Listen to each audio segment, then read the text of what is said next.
Assalamualaikum and hi, my name is Nick Hakim, metric ID 012023090260. So today I'll be presenting about the evolution of the assessment practices in Malaysian primary school.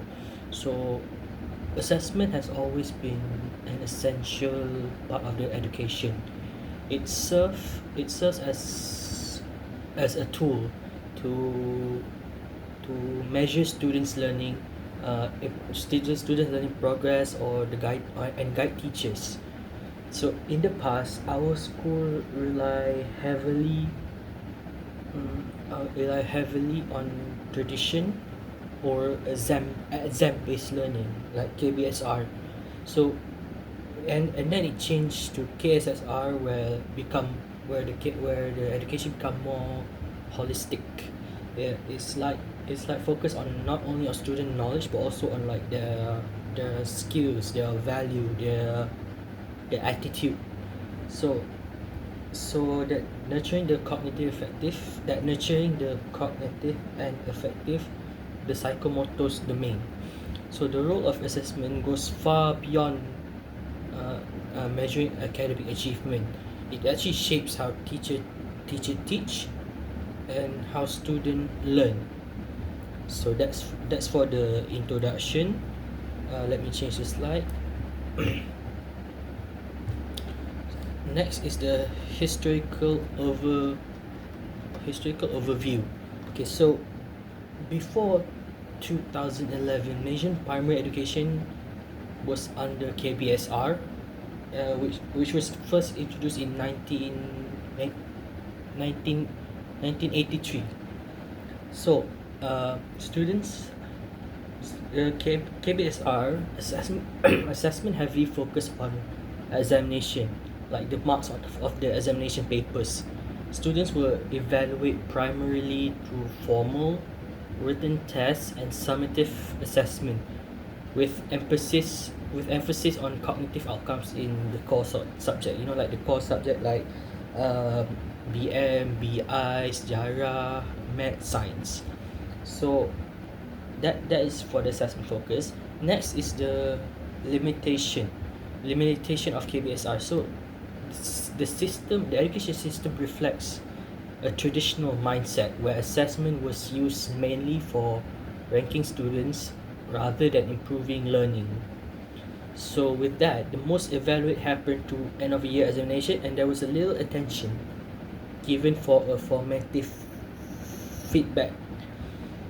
So the grading system was numerical. Like you get like right now you get 75 to 85 to 100 is A like that, but back then it's just 100 A like that.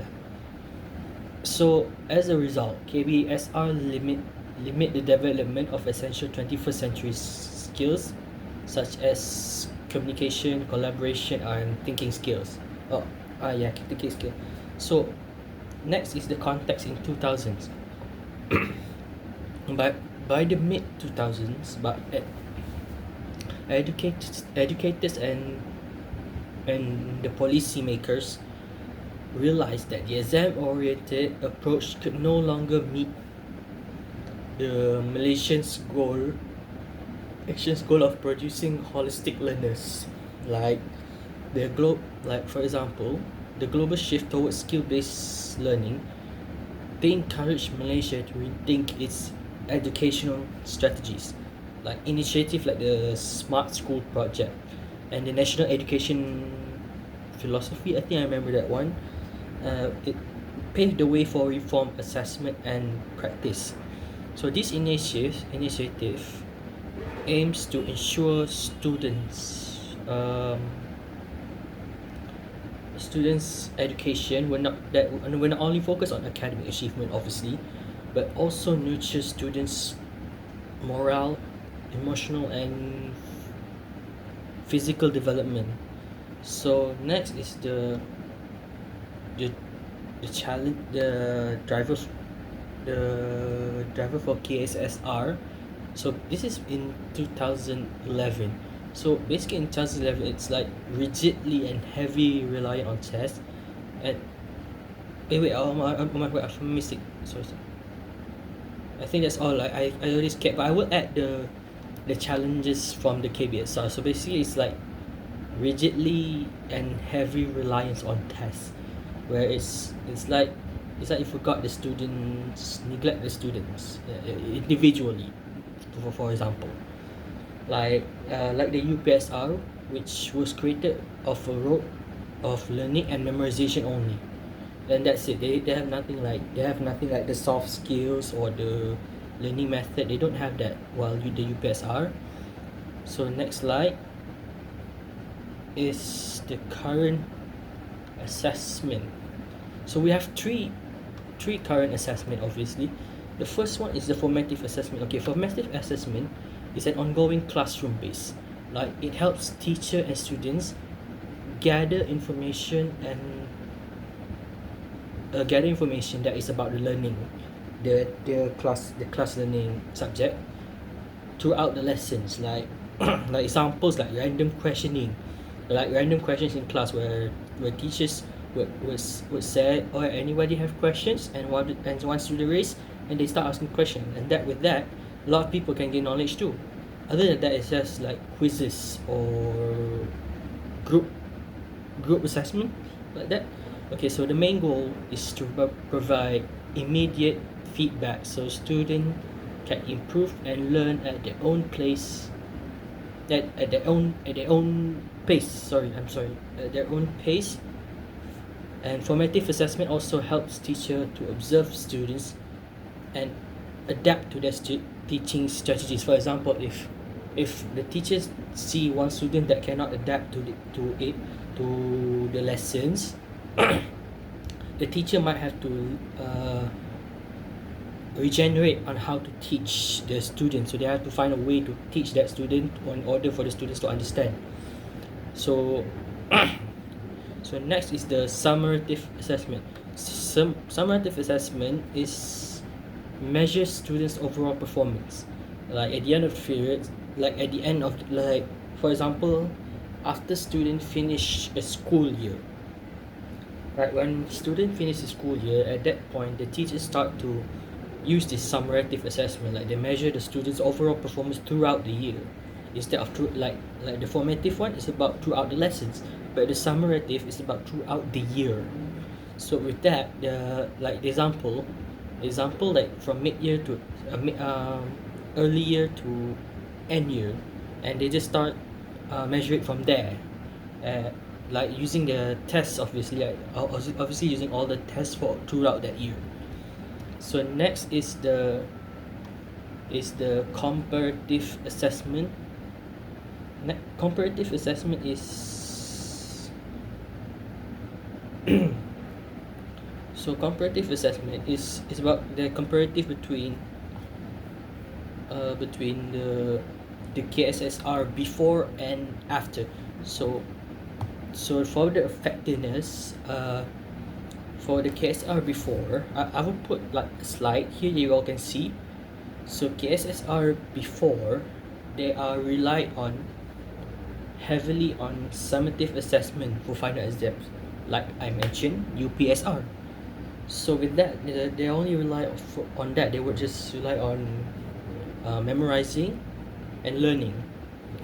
But they also have provide they also before have provide clear standard for measuring student achievement. And last is focusedly mainly on group. That is for the effectiveness before the KSSR. So after KSSR, the effectiveness is combines formative assessment together with summative assessment, and encourages holistic development through school-based assessment, and assesses student practical skills and critical thinking, like I said in the introduction, in the historical overview. So for strength, before KSSR, it provide straightforward grading system. Like I said, they just mark the paper, and they just give out the mark, and that's it. They don't have like right now they have like ujian mendengar, ujian bertulis. Nanti tak ada. They don't have that before KSSR. And And yes, of course, the next one is easy to compare students' academic performance in nationwide. Like it's easy, like it's very easy to see which student is has a good grade and not a good grade. Another one is it, and this before can motivate student in academic success. After KSSR for strength, it more balanced. It has more balanced assessment to combination of formative and summative assessment. Like it's easy now, like that I can say, and it encourages continuous learning instead of one-time exam learning. Like for example, during their exam they just learn from that, but instead this time they can start learning from the beginning. They don't feel like they're lost. So another one, now and last one is very good strength, which is develop soft skills and creativities. Like they have the they get access to their critical thinking, their their activities, their physicals. Yeah. So and before KSSR, I'm gonna go to the weakness. Before KSSR, um, it overemphasized on exam led to stress, rote learning, and lack of focus of the soft skills and creativity. So that's kind of true, because like the KSSR weakness, like I rate, they more focus too much about the paper and the exact words from it. They don't even like read it like as it would, right?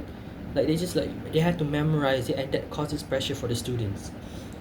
Next is students who struggle with weak memorization skill were disadvantaged, and teachers will often focus more on exam preparation rather than encourage deeper learning of understanding. So that is the weakness of before KSSR.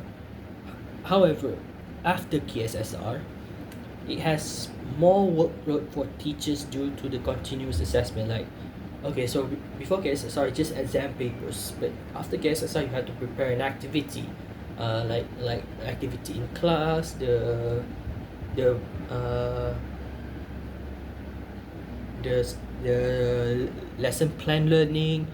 So they have to like continue on with that, and some school may struggle with proper implementation due to lack and limited. Yes, some school doesn't have, for example, like in this generation right now, technology is very important, but some school doesn't have, it has limited resources or gadgets for them to use. So it's quite hard for that.